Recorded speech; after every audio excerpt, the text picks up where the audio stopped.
নমস্কার বন্ধুরা, তোমরা সবাই কেমন আছো? আরও একটা নতুন ভিডিওতে তোমাদের সবাইকে স্বাগত জানাই। বন্ধুরা, সকালবেলা ঘুম থেকে উঠে আমি আর বাবা মাঠে গেছিলাম উচ্ছা গাছে জল দেওয়ার জন্য, আর তারপরে উচ্ছা গাছে ওষুধ দিতে হবে স্প্রে করে। তো আমি আর বাবা উচ্ছা গাছের কাজকর্মের জন্য বেরিয়ে গেছিলাম। আর যখন বাড়ি আসলাম তখন তোমাদের দিদিভাই রান্নার জন্য হাঁড়ি মাজতে লেগে গেছিলো। তো আমি যাওয়ার সময় বলে দিয়ে গেছিলাম যে আমি আসলে সব কিছু কাজকর্মগুলো করে দেবো। তো একটু দেরি হয়ে গেছিলো, সেই জন্য তোমাদের দিদিভাই বললো যে একটু পারবে এখন হাঁড়ি মাজতে। তো হাঁড়ি মেজে এখন রান্নাবান্না বসিয়ে দিয়েছে। আর আমি মাঠ থেকে এসে জাল দিয়েছিলাম, চুনা মাছ পড়েছিল, অনেকগুলো চুনা মাছ পড়েছিল। অনেক দিন পর চুনা মাছ পড়লো, কারণ সবসময় জাল দেয়, চুনা মাছ কিন্তু পড়তে চায় না। তো আজকের বেশ কয়েকটা চুনা মাছ পড়লো। সেই চুনা মাছের সাথে আলু কলা পেঁপে দিয়ে একটা গায়ে মাখামাখি ঝাল করছে। আর ঝালটা নামানোর শেষে একটু জিরা বাটা দেবে। আর কড়াতে তরকারি হচ্ছে এখন, আর তার মাঝখানে তোমাদের দিদিভাই জিরাটা বেটে আগে থেকে রেখে দিচ্ছে। আর বন্ধুরা, বাবা লোকেদের বাড়িতে হাল করতে গেছে, মানে মাঠে এই যে খরাটি ধানের চাষ হয়, তো সেই চাষের জন্য বাবাকে ডেকেছিল হাল করার জন্য। তো বাবা মেশিন নিয়ে গেছে হাল করতে, বাবা বাড়িতে আসলে খাবে।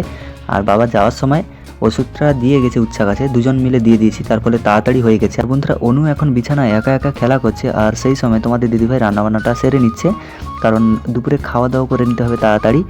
আর এই সময় বেলা ছোটো, দেরি করে খেলে অ্যাসিড হয়ে যেতে পারে। খাওয়া দাওয়া করে তারপরে বাড়ির অন্যান্য কাজ করতে হবে।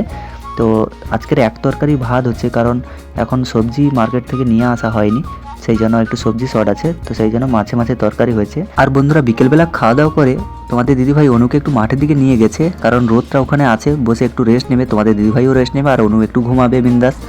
আর আসার সময় আমাকে তোমাদের দিদিভাই জলের মগটা নিয়ে আসতে বলেছিল। তো এখন আমি তোমাদের দিদিভাইকে জলের মগটা দিয়ে দিচ্ছি, কারণ তোমাদের দিদিভাই রোদে বসে আছে, সেই জন্য জল পিপাসা পাচ্ছিল। তো দেখো জল খাচ্ছে আর অনু বিন্দাস ঘুম দিচ্ছে, কোনো অসুবিধা নেই। বন্ধুরা, আমাদের উচ্ছা বাগানে কিন্তু উচ্ছা অনেক বড় বড় হয়ে গেছে, এখনও পর্যন্ত একবার তুলে মার্কেটে নিয়ে যাওয়া হয়নি। তার কারণটা হলো বাবা একা মাঠে বেশি কাজ করে, আমরা তো লাগতে পারি না, সেই জন্য মাঠের ধানটা তুলতে একটু দেরি হয়ে গেছিলো। তো মাঠের ধান তুলে কমপ্লিট করে উঠতে উঠতে উচ্ছা গাছ অনেক বড় বড় হয়ে গেছিলো, সেগুলো খড় বেছানো এ করা এই সমস্ত কাজ করতে করতে উচ্ছাও অনেক বড় বড় হয়ে গেছে, আর তুলে তো একবারও নিয়ে যাওয়া হয়নি। তো এবার দেখা যাক উচ্ছা তোলা যায় কিনা। উচ্ছা তুললে, আর এখন দামটা একটু কম আছে, সেই জন্য বাবা বললো যে একটু দেরি হচ্ছে, হোক তোলা, কোনো সমস্যা নেই। 11টা উচ্ছা হয়তো বড়ো হয়ে বাদ হয়ে যাবে, তো তার ফলেও হয়তো আমাদের বেশি উচ্ছা একসাথে হয়তো বিক্রি করতে পারবো যদি একটু দামটা বেশি হয়।